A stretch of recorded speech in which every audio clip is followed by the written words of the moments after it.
Warga Desa Panis, Kecamatan Pasawahan, Kabupaten Kuningan, Jawa Barat, menggelar acara pemasangan nisan dan haul 1000 hari almarhum A. Suharja bin Kudi.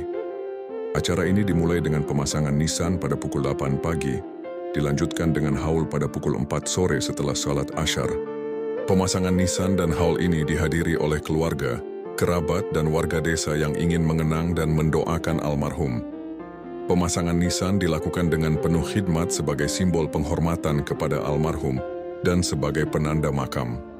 Endi Nurdiana, anak almarhum, mengucapkan terima kasih kepada semua yang hadir dan telah membantu dalam acara ini. Kami mengucapkan terima kasih kepada semua yang telah hadir dan membantu dalam acara ini. Semoga doa-doa kita dapat mengantarkan almarhum ke tempat yang damai, ujarnya. Acara ini merupakan momen penting untuk mengenang dan mendoakan almarhum, serta sebagai kesempatan bagi keluarga dan kerabat untuk berkumpul dan berbagi kenangan.